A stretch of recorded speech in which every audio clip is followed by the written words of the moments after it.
उनको मर चुके हैं। तो उनका एक जो पाकिस्तानी जो कमांडर था, उसने अपने जवानों को आदेश दिया कि इनको रीचेक करो, इनमें से कोई जिंदा तो नहीं है। तो उनके पाकिस्तान के 2 सैनिक आए, आकर के हमारे जवानों के शरीर के अंदर गोलियां दागने लगे। तो मैं बेहोश था, लेकिन इतना बेहोश नहीं था कि उनको सुन ना सकूं या देख ना सकूं। तो जो मेरे सामने वाले साथी को जो सीने में आकर 4-4, 5-5 जो राउंड के ब्रस्ट मारे, डेड बॉडी ऐसे उछलती थी ऊपर की तरफ, सामने वाले को मारा, बगल वाले को मारा, मैं भी इस तरह से ऐसे पड़ा हुआ था। उसने फर्स्ट में यहाँ पर ब्रस्ट मारा, फिर मेरे पैर में 2 जगह पे मारा। उसको मैं देख रहा हूँ कि धुआं निकल रहा है, लेकिन उस गोली की पीड़ा को चुपचाप पड़ा सहता रहा और उनको यकीन हो गया कि इनमें से कोई जिंदा नहीं। फिर बहुत गालियां दी, बूट की ठोकरें मारी। काफी देर के बाद में उनका जो कमांडर था उसने बोला कि इनके वेपन उठा लो, और नीचे जो हिंदुस्तान का पोस्ट है उसके ऊपर दूसरे जो उनके साथी थे उनको सूचना दिया, उसके ऊपर हमला कर दो। तो ये आवाज भी सुनी तो मुझे लगा कि यार आज तो मेरी पूरी टीम खत्म हो जाएगी। दोबारा से उसके साथी आए, पाकिस्तान के सैनिक आए और हमारे जवानों के शरीर के अंदर गोलियां दागने लगे। उन्होंने फिर उसी रोटेशन से गोली मारी। तो जब 1 कदम आगे गया तो उसने राइफल मेरी सीने की तरफ तानी।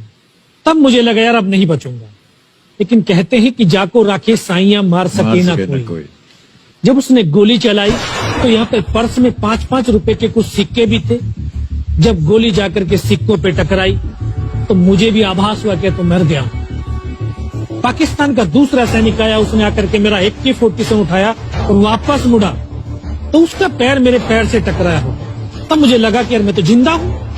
तब मेरे पास एक हैंड ग्रेनेड था, मैंने उसको पिन निकाली और उसको ऊपर ऐसे फेंका तो कोट के अंदर हुड लगे हुए, हुड के अंदर वो गिरा जी। तो तुरंत पीछे की तरफ मुड़कर देखा, पीछे तो कोई मूवमेंट था नहीं। तो जब तक वो ग्रेनेड को निकाल पाता, ग्रेनेड फट गया। यहाँ से उसका पूरा सर उड़ा और वो हमारे ऊपर आकर के गिरा। जो पाकिस्तान के दूसरे सैनिक थे उनमें खलबली मची कि इनमें से कोई जिंदा है, कुछ बोले जिंदा नहीं, नीचे से रिइंफोर्समेंट आ गई। तो उनमें खलबली मची। मेरा पास वही एक मौका था, मैंने दोनों हाथों से उसकी राइफल को उठाने की कोशिश करी, ये हाथ हिला नहीं। एक हाथ से राइफल उठाई, वहां से ब्रस्ट फायरिंग किया, 4-5 पाकिस्तानी सैनिकों को मौत की नींद सुला दिया। फिर बाएं हाथ से पलटा खाया, दूसरे पत्थर से 3-4 जगह से फायरिंग किया।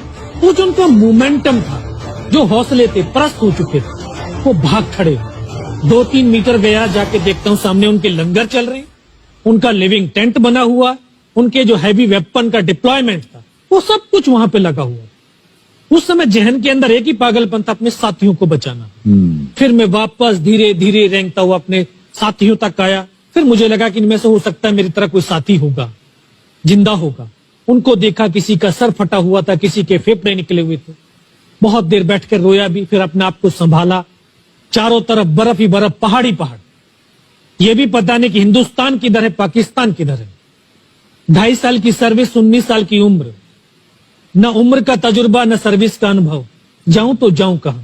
मैं बहुत 500 मीटर लगभग नीचे रोल करता हुआ आया और अपने साथियों जो नहीं चढ़ पा रहे थे दुश्मन की भारी फायरिंग की वजह से, वहां तक पहुंचा। फिर उनको उन्होंने मुझे पकड़ा, वो फर्स्ट एड दिया। फिर वहां से जो हमारे कमांडिंग ऑफिसर थे कर्नल कुशाल चंद ठाकुर, फिर उनको सूचना दी। तो ये लगभग 1:30-2 बजे का समय था। वहां से फिर कमांडिंग ऑफिसर तक मुझे ले जाया गया। फर्स्ट एड तो हुआ, लेकिन ब्लड इतना निकल चुका था कि दिखाई देना बिल्कुल बंद हो गया था। जब उनके पास पहुंचा तो उन्होंने बोला, बेटा मेरे को पहचानता मैं कौन हूं? बस अब आवाज सुनाई दे रही है। बोला, मैं तेरा commanding officer colonel Kushal Chand Thakur. मैं, जय हिंद साहब, बहुत तेज सर्दी लग रही है। तो उनका जो लिविंग टेंट था उसमें के अंदर लेटाया, 3-4 स्टॉप जलवाए, थोड़ी सी गर्मी महसूस हुई। मैं, साहब थोड़ा सा पानी पिला।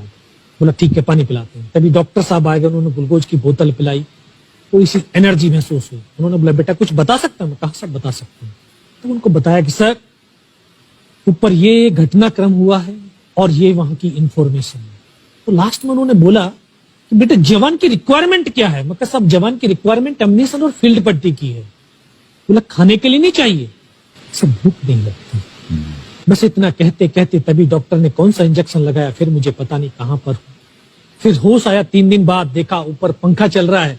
पता चला कि 92 बेस हॉस्पिटल श्रीनगर, और वहीं से मुझे बेस हॉस्पिटल दिल्ली रेफर कर दिया और 16 महीने तक उस हॉस्पिटल में मैं रहा। 16 महीने तक आपका इलाज चलता रहा? जी।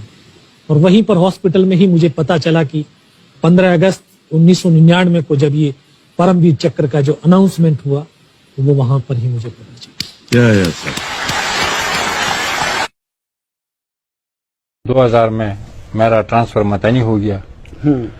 मतनी ताने में 2007 से हालात जो है वो ख़राब हो गई, उधर ये तालिबानाइजेशन शुरू हो गई और 2008 में जी मुझ पर मतनी में खुदकश हमला हुआ। एक खुदकुश को पकड़ने के दौरान उसने मुझे देखती ही अपने आप को ब्लास्ट किया।